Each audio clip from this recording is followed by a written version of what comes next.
Pregnancy के अगले slide में क्या हमारा change in maternal circulatory system during pregnancy.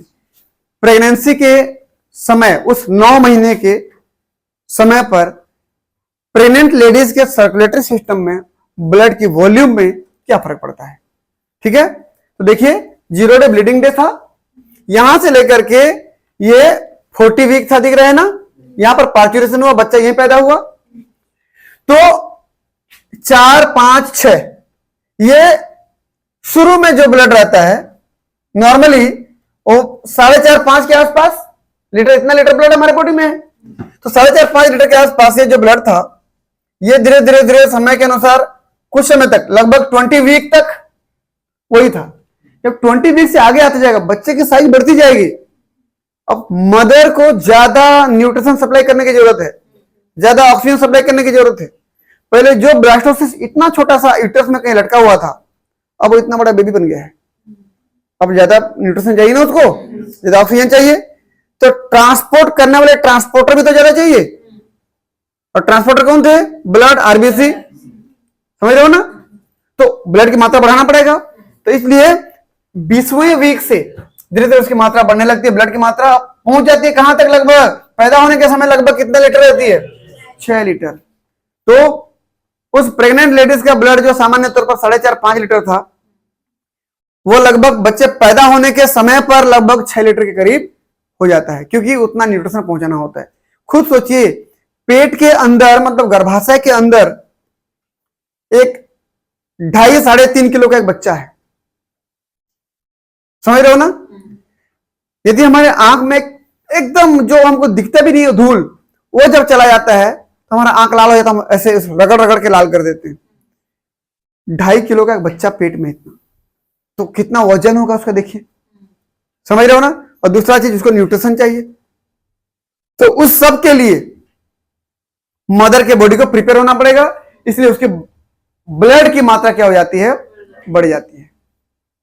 समझ में आया? बच्चे का जो वजन होता है, average weight of new born baby कितना होता है? 3.5 किलो एवरेज वेट है। लेकिन 3.5 किलो सबके वजन ऐसे हो, ये जरूरी नहीं है। 2.5 किलो के भी हो सकते हैं, 4.5 किलो के भी हो सकते हैं। हाँ, बीच में आ गए ना, फिर 2.5 से लेकर के 4.5 के बीच में कुछ भी हो सकता है। जब नमन पैदा हुआ तो 3 किलो के करीब आसपास था, कुछ कुछ ग्राम ज्यादा था, समझ रहे हो ना। मतलब अगर 2.5 से 4.5 के बीच में आए, 3, 3.5 अगर आ गया ना, बहुत बढ़िया वेट है, समझ में आया। तो ये इतना वजन यूट्रस में संभाल के रखना, आप क्या जानोगे समझन? समझ में आया कि नहीं? तो ये तब महसूस करोगे जब आपके साथ ये प्रोसेस चलेगा, ये प्रोसेस होगा, तब कितनी दिक्कतें, कितनी परेशानी, कितना बचा के चलना है उसको, है ना। बहुत सारी परेशानियों का सामना करना पड़ेगा। अभी आपको केवल पढ़ के इधर से इधर सुने, इधर निकाल दिए, फर्क नहीं पड़ता है।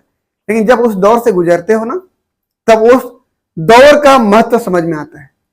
आज जो पढ़े हो या जो पढ़ रहे हो, ये केवल पढ़ने के लिए पढ़ रहे हो, एग्जाम में लिखने के लिए पढ़ रहे हो। जिंदगी में जब अप्लाई होगा ना, तभी समझ में आएगा, नहीं हम जो पढ़े थे ना, ये आज काम आया है। समझे? मैं बार बार बोलता हूं, 2 ही पेपर ऐसे हैं जो पढ़ोगे भी और जीवन में अप्लाई भी होगा। पहला पेपर ह्यूमन फिजियोलॉजी और दूसरा पेपर एनिमल डेवलपमेंट। ये महसूस करते हुए पढ़ोगे आप, ठीक है। किसी को किसी प्रकार की दिक्कत है यहां पर, इधर एक्स एक्सिस में प्रेगनेंसी का ड्यूरेशन बताया गया, वाई एक्सिस में ब्लड वॉल्यूम लीटर में बताया गया। ये पार्चुरेशन था, यहां ब्लड बढ़ा हुआ था। जैसे बच्चा पैदा हो जाता है ना, वैसे ही ब्लड की मात्रा उस प्रेग्नेंट लेडीज में, जो अभी भी बच्चे को जन्म दी है, जैसे बच्चा बाहर आता है धीरे धीरे उसकी ब्लड की मात्रा कम होती जाती है। अब उतना स्पीड से नहीं बनता है, क्योंकि अब वो बच्चा जिसको न्यूट्रिशन पहुंचाना था वो बाहर आ चुका है। समझ में आया ना?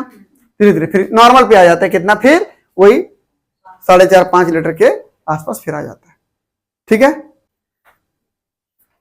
अब ध्यान से सुनिए आप लोग कि जब ब्लीडिंग फेज का पहला दिन आएगा, 5 दिन ब्लीडिंग, 9 दिन प्रिपरेटिव फेज, 14 दिन हो गया, 14वें दिन में ओव्यूलेशन। अब यहां से दो कंडीशन, या तो फर्टिलाइजेशन नहीं होगा या तो फर्टिलाइजेशन होगा। यदि फर्टिलाइजेशन नहीं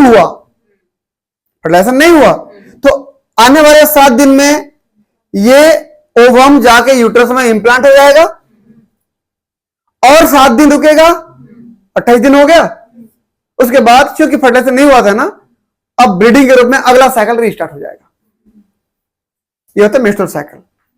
देख लीजिए, bleeding phase, menstrual phase, bleeding हुआ, प्रिपरेटरी फेज 9 दिन का, तो ये 5 दिन, ये 9 दिन, 9 5 14 दिन हो गया। इसी बीच में ग्रेफियन फॉलिकल से ओव्यूलेशन होगा, नो फर्टिलाइजेशन, तो फर्टिलाइजेशन नहीं हुआ। फिर भी आने वाले 1 हफ्ते में क्या हो जाएगा, ये इम्प्लांटेशन होने के बाद 1 हफ्ता तक रहेगा। 1 हफ्ते के बाद फिर ब्लीडिंग के रूप में वो निकल जाएगा।